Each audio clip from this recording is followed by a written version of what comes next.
سلام نجزاوير أملاحنا مسكولهم يكون كما يكنيهم لو معت الزارب الله عرستي بزعبا بابيلوني كون أزي أقدس زخونة عبت مهرت حزل سلا زخونة كسام وداتا تقدسكم سمعوه ناب كل من تخبصح قالوا تحواتنا ونكم مهارلون كنا قحولون منتي الشركة أكبروا اتم زناتي فيديو مجمرتهم زخونة أبزناتي channel تخاتلت زيكمكم دما نزغصال زما حالفو مهرن معدان أستمهرن تتأكمت من تدخونوا أب فيسبوكن أب يوتيوبن فولو ويكا سبسكرايب مقبار أي ترسعوا بابيلون كان مع 14 عام زنبرت حنت خبتن أزين فلوتاتن صلوتن زغونا كتماتات ينيرا أب تنتاويت مسوبوتاميا كابزا حجي بغداد تباهيلا أتصوع ناي إيراق كتما أستاد 55 مايل أبيلا رحيقا تركب كم زنبرت يزنقر أب تشعي جزي بابيلون رئيس ختما ناي كلت عبيت تنتاويان إمبايرات كم زنبرتن حساب حجي لما أزي سفيح زغونا ناي تنتاوي هايمانوتن باهلن موديل كوينا تذكر على أبشاري شايك في الزمن كان كريستوس لدت بسلطاني أن حيلان أبزرع على ترزي بس حنيرة أبتك زيتي ناي بابيلون نجوس نابوكدنصر ني يروساليم مستقاصرة نتا بنجوس سلومون تسرحت قدس بيت كريستيان يعني وا نهزب أيهود ما كابوتهم تفناقيلهم كم زكلابتون غيرهم مالتي قبل عليهم بزح قفعن هلكيتن أوريدو أما صحف قدسنا دما بابيلون كان بتصابعيت ناي أيهوداويان كم زنبرت هتتكس أب حدش كدان أبرأي يوهانس دما أزيا بالشوتي بحتيات تقامات عت أمنزرة بتعبيت تقوبت هابتامن سلطنتن كتما كم زنبرت يزجلسة كال دما بابيلون أزيا عماسيت شقوانيت كاب إغزابير أزيا زرحقت أنصار إغزابير تقوع زنبرت كتما كم زنبرت هتجلس قليهم سباتون بابيلون سيطان زملخلا مسروخسات منافست زراخوبلا كند أفدقة خمز نبرت يوم زقلصو بزخونة بابيلون بحما أمبر بصبوت العلا اتفلتنا حجيغن بزعبا بابيلون مبزحتنا سمعنا زي نفلت عابي مستريح يزالكم مسئذر له كسام موداتا تخاتلوه بزحت مهترما تتقسميهم أبراهام أبونا أبطاوت زملخو أب أورز بحال نايكلداويان عدي زنبر نيرو ሊቃውንቲ ከም ዝብልዎ እዚ ቦታ እዚ ድማ ኣብ ደቡብ መሶፖታሚያ ዝርከብ ጥንታዊት ሳማርያ እትበሃል ዝነበረት ከተማ ከም ዝኾነ እዮም ዝሕብሩ ኣብዛ ሕጂ ኢራቅ ተባሂላ እትፅዋዕ ዘላ ሃገር ማለት እዩ ንኣብርሃም ኣቦኡ ከይተረፈ ምስሊ ጣዖት ፀሪቡ ይሸይጥ ነይሩ እዩ ድሓር ግን ኣብርሃም ኣቦና ካብ ከለዳውያን ብእግዚኣብሔር ተፀዊዑ ወፂኡ ከለዳውያን ድማ ድሓር ሓንቲ ዓባይ ከተማ ሰሪሖም እቲ ዝሰርሕሉ ቦታ ድማ ልክ ኣብቲ መላእክቲ ዝወደቑሉ ቦታ እዩ ነይሩ ባቤል ኢሎም ድማ ፀዊዖሞ ዳሕራይ ባቢሎን ዝተባሃለት ማለት እዩ ባቢሎን ማለት ድማ ናይ ኣማልኽቲ ኣፍ ደገ ማለት እዩ ናይ ዝወደቑ መላእክቲ ማለት እዩ ዝኻ ብምልእታ እታ ከተማ ኣብቶም ዝወደቑ መላእክቲ ኣተኩሮኦም ኣብኦም ምስኦም ንኽዋረሱ ካብኦም ኩሉ ዘልዮም ክረኽቡ ኢሎም ነቶም ርኩሳት መናፍስቲ ቦታ ሂቦሞም ነይሮም እታ ዓዲ ናይ ጠንቆልትን መሰርያንን ኣስማተኛታትን ገበርቲ ሽሑርን ኣገልገልቲ ሰይጣንን ኮይና እዚ ድማ ነቶም ህዝቢ ጥራይ ምስቶም ርኩሳት መናፍስቲ ክዋረሱ ኣፍ ደገ ዝኸፍት ዘይኮነሲ እንከላይ እቶም ርኩሳት መናፍስቲ ኣብ ምድሪ ድሌቶም ንኽገብሩ ዕድል ዝህብ እዩ ነይሩ መናፍስቲ ኣብ ምድሪ ሕጋውያን ኮይኖም ክዓዩ እንተኮይኖም ንሕና ደቂ ሰባት ክንፈቅደሎም ኣለና ስጋ ዝለበሰ ሰብ የድልዮም ባና ገይሮም ነትርኹስ እዮኦም ይፍጽሙ ስለዚ ባቢሎን መናፍስቲ ዝምለኹላ ካብ መናፍስቲ ሓይልን ክፍኣትን ዝመሃሩላ ናይ ርኩሳት መናፍስቲ ንጥፈታት ብብዝሒ ዝዝውተረላ ዝነበረት ከተማ ፈጺሞም ካብ እግዚኣብሔር ዝረሓቑ ሕብረተሰብ ዝሓቆፈት ኮይና እያ ነይራ ኣብቲ ቦታ ኣዝዮም ክፉኣት ሓደገኛታት ዝኾኑ ደብተራታት መሰርያን ኣስማተኛታት ጠንቆልቲ ገበርቲ ሽሑራት ዝመልእዋ ከተማ ኮይና ነይራ እዞም ናይ ሕጂ ኣስትሮሎጂ ማጂሽያን ሶርሰርስ ሳይኮሎጂ ዊችክራፍት ኩሉ እከይ ግብሪ ዘበለ ዝገብሩ ሰባት ምንጮም ወይ ከዓ መበቆሎም ባቢሎን እያ እዞም ጥንታውያን ግሪካውያን ፈላስፋታት ተባሂሎም ስሞም ብዓቢ ክብሪ ዝለዓል ካብኡ ዝተምሃርዎ እዩ ንጉስ ነብክደነፆር ምንጪ ሓይሉ ካብ ናይ ባቢሎን መናፍስቲ እዩ ولا أزوم أب زمننا زلو مرحة هاجرات بمنجد تنقلت أبيلهم مس سيطان كم زرخو قالي مكوا فيت نفيت مس ساتنايل كم زرخو فلوتي نسخ أب بجبرهم من أكايدهم من خاطفتهم نقص نبكنا نصر أو عصرت شوعات عدميو نأزين حيالات كتمات تقاسيرو أو عسران حامشن عدمين ما إمبيرر ويكا نقص نجسات كوينو نعلم ملوخ جزيف إمبير نيرو نسو نأزين برتعاتن شكاناتن وتهادرات نقص نيرو كلهم دما يفرحون نيرو كل نجراتو جن كاب سيطان مبر كاب إجزابيه زرخوا حيلي أكون نيرو سيطان أبو حديرو دليتو زجبر زنبره نمدر زجزاء زنبره نجسات زنكتك زنبره منفسي نيرو قاليهم نجاوس بهزبومن سراويتومن كم أملاخ ويكا كم أملاخ كملهو مكلو لك هم أملاخ كملهوم كلو خسودلهم كلو نعم كجزوهم كلو سبات مالتي أبقام زحدرة رخص منفس لزلي ما تسب زي كونو نتي أبتي نجوس أبتي مرحي ولا بريزيدنت خون ولا قدامي مينستر ولا زخون بوليتيكيا مرحي اتهزب زيادة زخورة زيادة زملخو زيادة كم أملاخ زريو نتي أو حديرو زلو رخص منفسي مالتي قاليهم نجاوس بهزبهم من سراويتهم كم أملاخ كملهم خلو أبقام زحدرة رخص منفس سلزلي سلزي سب نحادة شكان عمسنيا نقص زفكر زخبر زملخ نتو نقص زلو نجس زلو السب زي كونه نتي بعينه زي رئيو أبت نقص حدريو نجس زلو سيطاني زملخ زلو نعوي السعب زلو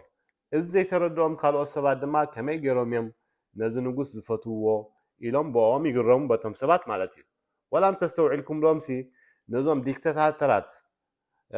تواحيلهم زصوعو ويكاهم زخون مرحتي ناي هاجرات مبزحتو اتهزبهم بطعمي زامنهم من زفقرهم سريهم يلو هيوت يطفئ ناتهم كفو صبوق كينو يرأيو بقى يمهن يلوم مالتي كم سلازخون اي خمزي غيرو يلو يمهن يلوم ناتهم كفو سي صبوق كينو يزرأيهم مسموتو دما توم ديكتاتورات ويكا توم مرحتي توم مسيطان زغلغلو مرحتي مسموتو اتهزبي امريري زحزن مناتو سيطان لك كمزي أبتأوت حديرو تأمرات زجبر كم دما أبتم نجاوس حديرو أبزم لخو سبات حديرو سروح يجبر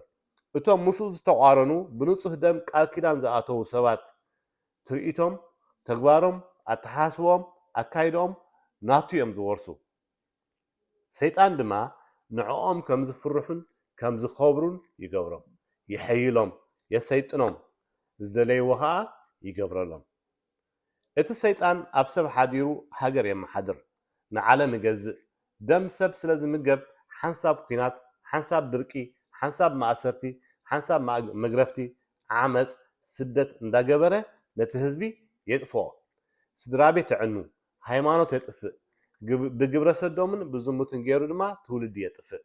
حدا نقص عماص زخون عماص منفس سلاز حدري إت سأجمنا انتهي ديو أنصار نايت رخص منفس قديفنا أنصار نايت سبنا حتى أبكندي أنصار نايتي أبو حديرو زل رخص منفس أنصار نايتي حما أزقبر زل سب نتسلي نتسب نتسلو مستسب نباس سيطان جزاءنا إذا عالم كبهال كلكو أم نجسات حديرو أب هبتامات حديرو أب فلاتات حديرو أب بوليتيكيات حديرو نفس وكف هاجر ككم ناتام أكايدا ككمناتهم بهالومن سرعتهم غيرو يقاصرهم يطفؤهم حدحدهم يقاتلهم مالتي نجليهم بقبيلان باوراجان نجليهم بهيمانوت نجليهم بتكنولوجي نجليهم بسلطانن هابتن انداغبره نعالم ملئتي ببناتا غيرو يقاصرا نخول حزب عالم حد عين سيستم تطقيمو كطفؤهم سلازيكل ببناتهم بهالن لمدن اكايدان ببناتهم هيمانوتن امنتن تطقيمو يزقواصرم ابزخونه تعدي اغزابير كم زي نجس سب سلام غيرو كم زي كيد حد حدو كم زي سامع كم زي فقر يقبر مالتي سدرابيتات كم زبتاتنا كهنات كم زي سامعو منسيات تكاتي كم زي كونو راي كم زي هلوم زستولدو بخنتو كم زطفو تسفا زي بلوم كم زخون اندا غبره هاجر يعنوا ندخاتات هاجرات كيناتن درقن نمعبلات هاجرات دما بساينسن تكنولوجين بجبر سدومن كال انغيرو يطفوم سلازي ኣብ ስልጣን ተቐሚጡ ዘሎ ንሕና ነቲ ሰብ ኢና ንርኢ ብርግጽ ግን ሰይጣን እዩ ኣብቲ መንበር ተቐሚጡ ዘሎ ሰይጣን እዩ ኣብቲ ሰብ ሓዲሩ ንሃገርን ንዓለምን ዘመሓድር ዘሎ ሓደ ንጉስ ናይ እግዚኣብሔር ዲ ዋላስ ናይ ሰይጣን ክትፈልጥ ድማ ብፍርዩ ኢኻ ትፈልጦ ነቢ ዳንኤል ክጽልን ከሎ ኣንጻር ህዝቢ ወይ ከዓ ኣንጻር ናይቲ መንግስቲ ባቢሎን ዘይኮነሲ ኣንጻር እቲ ብዓይንኻ ዘይርአ ኣብ ስልጣን ተቐሚጡ ዘሎ ርኩስ መንፈስ ንጉስ ፋርስ ዝተባህለ ዝተፈላለዩ ነገስታት ንዝተፈላለየ ሃገራት ክመርሑ ብሰይጣን ይምረፁ እዮም ወላ ዞም ሰይጣን ዘምልኹ ጠንቆልትን ካልኦት ደብተራትን ካልእን ናብ ኣምላኾም ምስተመለሱ ናብቲ ስሩዕ ናብቲ ቁኑዕ ሃይማኖት ምስተመለሱ ክዛረቡ ከለዉ ኢንተርቪው ከለዉ ክገብሩ ከለዉ እንተሰሚዕናዮም ወይ ከዓ ኣስተምህሮ ክብሉ ከለዉ ኣብ ሶሻል ሚድያ እንተሰሚዕናዮም ሕማቕ ስራሕ ዝሰርሕሉ ንሶም ዝቋፀርዎ ነናቶም ቦታን ዓውድን ከም ዝነበሮም እዮም ዝገልጹ ተልእኮ ሰይጣን ንምፍጻም መመደቦም ይወሃቦም እዩ ዘጥቅዕዎ ሰብ ዘጥቅዕዋ ስድራ ቤት ዘጥቅዕዎ ቤተ ክርስቲያን ዘበላሽዎ ሃገር ይምደበሎም እዩ ሰማያውያን ሃገራት ዝበሃላ ከም በዓል ባቢሎን ፐርሺያ ግሪክ ሮማውያን ቅምም ምምጻእ ጎይታና ዝነበሩ ነገስታት ካብ ባቢሎን ዝመንጨዋ እየን እቲ ሰይጣናዊ ስልጣን ካብኡ ዝበቆለ እዩ ኩሎም ብድሕሪኦም ርኩስ መንፈስ ኣሎ ኣብኦም ሓዲሩ ድማ ስጋብ ሕጂ ንዓለም ይገዛእ ኣሎ ሰይጣን ካብቲ ሓደ ናብቲ ሓደ ካብ ውሉድ ወለዶ ናብቲ ዘሎ ትውልዲ እንዳተመሓለፈ ይነብር እምበር መንፈስ ስለዝኾነ ምስ ሞተ እቲ ሰብ ወይ ከዓ በዓል ስልጣን እቲ ንጉስ ምስ ሞተ ሰይጣን ይመውት ኣይኮነን ናብቲ ድሕሪኡ ዘሎ እዩ ዝመሓለፍ ሕጂ እውን ዋላ ንግስነት ኣይሃሉ እቶም ርኩሳት መናፍስቲ ስርሖም ኣይተቋረፀን ሕጂ እኳ ይገድድ እዞም ሕጂ ኣብ ዓለምና ዘለዉ መራሕቲ ሃገራት ኩሎም ናቱ ኣገልገልቲ እዮም ዋላ ኩሎም ተዘይበልና መብዛሕትኦም ዳርጋ 99 ሚእታዊት ናይ ሰይጣን ኣገልገልቲ እዮም እዚ ኢንተርኔት እዚ ቲክቶክ እዚ ፌስቡክ እዚ ዩቱብ ኢንስታግራም ኔትፍሊክስ ሆሊውድ ፖርኖግራፊ ዋላ እውን ዩኤን ዩኒሴፍ እዚኦም ኩሎም ተወሳኺ ናቱ መሳርሒ እዮም ስለዚ ሃገራት በቶም ብዓይንና ንሪኦም ውልቀ ሰባት ዝምርሓ ይመስለና እምበር ከምኡ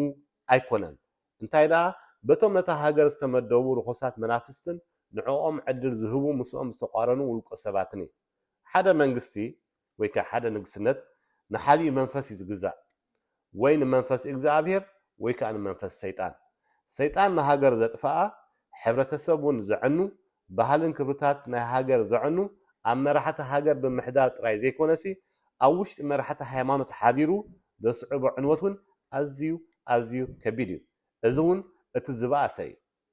ኣብ ዓለምና ከም በዓል ንጉስ ዳዊት ኮይኑ ብሕግን ስርዓትን ናይ እግዚኣብሔር ዝኸይድ ንጉስ ኣሎ ድዩ ኣብዚ እዋን እዚ የለን ንሕና ኣመንቲ ክርስትና ግን ሓንቲ ዘላትና እምነት ኣብ ጎይታና ሃይማኖትና እያ ምክንያቱ ቅዱሳን ኣቦታትናን ኣዴታትናን ንዕኡ ሒዞም ብኡ ገይሮም እዮም ፀላእቶም ስዒሮም ንሱ እዮም ድማ ንዓና ገዲፎምና ከይዶም ንሕና ብዓይንና ዘይንሪኦ ናይ መናፍስቲ ኩናት ዘለዎ ቦታ ኢና ንነብር ናይ እግዚኣብሔር ሰራዊት ናይ ሰይጣን ሰራዊት ዝዋግእሉ ቦታ ማለት እዩ እቶም ህዝቢ ኣብ እምነትና እንተደኺምና ጸሎት ተዘይጌርና ርኩሳት መናፍስቲ ይዕብልሉ ንሕና ንፈቅደሎም ስለ ዘለና ኣብዛ ምድሪ ንሶም ዝያዳ ዕድል ይረኽቡ ማለት እዩ ጸሎትና ክሕይል ከሎ ድማ ቅዱሳን መላእክቲ ሰራዊት እግዚኣብሔር መጽኦም የጥፍእዎም ኣብ ክንዳና ይዋግኡልና ስለዚ ጸሎትና ኣንጻር እቶም ገበርቲ እክያት ሰባት ዘይኮነሲ ኣንጻር እቶም ብዓይንና ዘይንሪኦም ኣብ ውሽጦም ሓዲሮም ዘጥቁዕና ዘለዉ ርኩሳት መናፍስቲ ይኸውን ዘለዎ መጽሓፍ ቅዱስና ንዝበደለካ ሰብ ይቕረበለሉ ኣይትርጎሞ ስለኡ ፀሊ ዝብለና ብኸምኡ እዩ ንእግዚኣብሔር እውን ሰራዊቱ ልኢኹ ኣብ ጎንና ኮይኑ ክቃለሰልና እንተኮይኑ ንዕኡ ቀዳምነት ንሃቦ ሕጉን ስርዓቱን ነኽብር ሓድሕድና ድማ ንፋቐር እምበር ግንቢ ባቤል ወይ ከዓ ግንቢ ባቢሎን ደቂ ሰባት ምስ ካልኦት ፍጥረታት ወይ ከዓ ምስ ካልኦት መናፍስቲ ዝራኸብሉ ዝነበሩ ምስ ኩሎም ኣብ ትሕቲ ሰማይ ዝርከቡ ኣብ ጠፈር ይኹን ኣብ ህዋ ዘለዉ ርኩሳት መናፍስቲ ወይ ከዓ ኣጋንንቲ ዝራኸብሉ ዝነበሩ ማእከል መራኸቢ መደበር እዩ ነይሩ እቲ ዝሰርሕዎ ግንቢ ምስቶም ካብ ሰማይ ዝወደቁ መላእክት ዝራኸብሉ ዝነበሩ ማእከላይ መራኸቢ መስመር ይነሩ እዚ ከዓ ንእግዚአብሔር ብጣዕሚ ስለ ዘቆጥዖ ነቲ መራኸቢ መስመሮም በቲኽዎ ነቲ መተሓላለፍ ማዕበል ወይ ከዓ ዌቭ ፍሪኩዌንሲ ሓዋዊሱሎም ምስቶም ካልኦት ኣማልኽቲ ወይ ከዓ ርኩሳት መናፍስቲ ዝነበሮም ርክብ በቲኽዎ ባቤል ማለት ከዓ ዕግርግር ወይ ከዓ ሕውስውስ ምባል ማለት ኣይኮነን ታይዳ ባቤል ማለት ኣፍ ደገ ናይ ኣምላኽ ማለት እዩ ንኣምላኾም ነትሶም ኣምላኽና ኢሎም ዝኣምንሉ ዝነበሩ ማለት እዩ ንኣምላኾም ዝራኸብሉ መሳርሒ ወይ ከዓ መንገዲ ፖርታል ኣፍ ደገ ኣምላኾም ዝኸፍትሉ ናይ ጥንቆላ መፍትሒ ነይሩ እቲ ቅርፂ ናይቲ ህንፃ 7 ደረጃታት ነይርዎ ልክዕ ከምዚ አንቴና ወይ ከዓ መጉልሒ ማለት እዩ ባቤል ግን ከምዚ ብዙሓት ዝብልዎ ሰማይ ጠቀስ ህንፃ ኮይኑ ንእግዚአብሔር ክዋግእዎ ናብ ገነት ብኡ ገይሮም ክሓኽሩ ኣይኮነን ሰሪሖሞ እዚ ሞ ንእግዚአብሔር ከሰክፎ ይክእልኒ ማሃቱ ብኸሙ ዝገብርዎ ነገር የብሎምን ኣብ ዝኾነ ክበፅሖም ዘይክእሉ ይፈልጥ እዩ ማዕረ ወሪዱ ነቲ ዝገብርዎ ዘለዎም ምብታን ኣይመድለየን ነይሩ ከምቶ ዝኾኑ ነይሩ እዚኦም ስቕ እንተይልናዮም ካልእ እውን ክገብሩ ይኽእሉ እዮም ኢሉ ኣይምስተዛረበን ነይሩ ኣምላኽ በዓሉ ሰማይ ጠቀስ ህንፃ ደኣ ናይ ሎሚ ዝሰርሕዎን እንደይነውሕን ኣብ በዓል ቻይና ዘሎ ኣብ በዓል ዱባይ ዘሎ ወላ በዓል ኣሜሪካ ዘሎ ዳብ ኩሉ ናይ ሎሚ ዝስርሓ ዘሎ ሰማይ ጠቀስ ህንፃ ይነውሕ ኣብ ጠፈርሲ ሮኬት ወንጭፎም ብሳተላይት ገይሮም ይበፅሕ እንደ የለውን